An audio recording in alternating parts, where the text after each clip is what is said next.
This cake is packed with lemon in the cake layers, filling, and frosting, and juicy raspberries are baked into it and placed on top of each slice for maximum flavour. Making the cake layers for this cake is very straightforward. Cream the butter and sugar together, and then grate the peel of lemons with a zester or the fine side of a cheese grater to get really thin slivers with lots of flavour. Add the lemon zest to the butter and sugar while you're creaming them to infuse them into the base of the cake batter, which will make the cake layers really lemony. Add the eggs one by one, mixing for about 30 seconds after each one so that they incorporate properly. Add vanilla and mix that in. Whisk together the flour and baking powder and salt and add half of that, mixing only until it's just combined and you don't see any flour in the batter anymore. Then add the milk and sour cream, mix those in, and then the rest of the flour mixture. This recipe makes a 3-layer 6-inch cake, and you'll find the full recipe on BritishGirlBakes.com along with conversions for different sizes of cakes. Divide the batter between 3 greased baking pans, and I like to line my pans with parchment paper for this recipe too, to make sure the cakes come out easily. Set aside 8 raspberries and divide the rest between the cake pans, nudging them into the batter with a spatula. By adding the raspberries now, you're making sure there's a good distribution of them through each layer. Bake at 325 degrees Fahrenheit or 160 degrees Celsius for 30 minutes, until the cakes don't wobble in the middle and a toothpick pushed into the middle comes out clean. Let the cakes cool completely while you make the filling and frosting.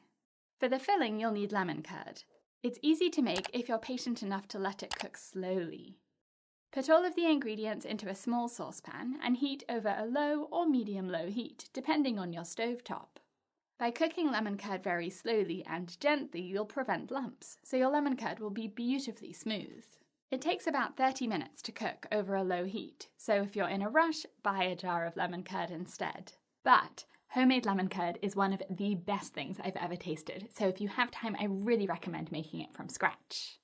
You'll notice the curd thicken, and to test it, dip a spoon into it and check the back of the spoon. It should be covered in a layer of curd, and if you run your finger over it, it will leave a clear trail.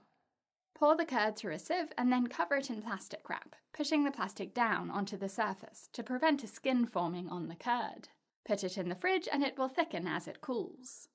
Now make lemon buttercream to frost the cake. Mix together room temperature butter and powdered sugar or icing sugar on the lowest speed setting of your mixer until it's smooth, and then add vanilla and salt. Normally you'd add milk or cream to thin it out, but instead add the cooled lemon curd, starting with about 2 tablespoons, and mixing that in, and then adding a tablespoon at a time until the buttercream is easy to stir and your spatula leaves soft peaks in it. If you add too much liquid, you'll make the buttercream runny and it will slide down the cake when you frost it.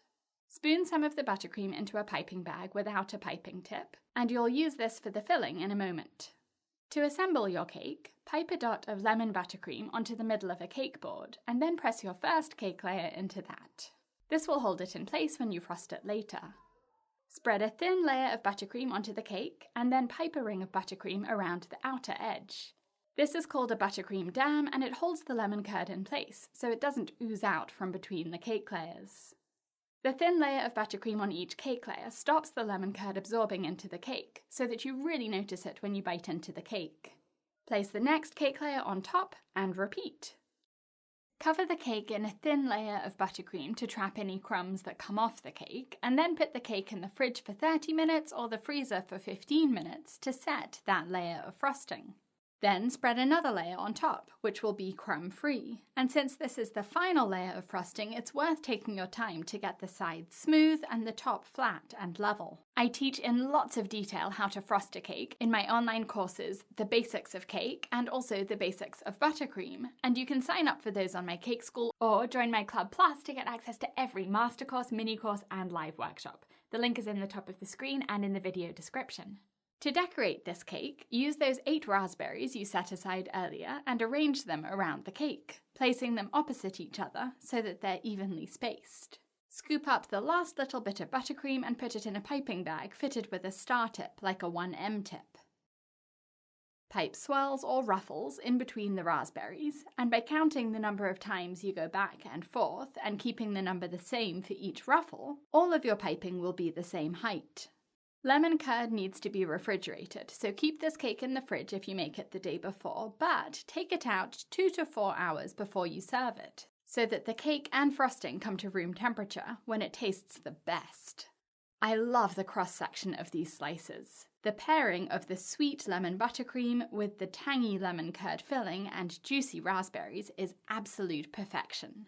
Get this recipe and lots more on BritishGirlBakes.com and visit my cake school for online courses on baking and cake decorating. Thank you for watching.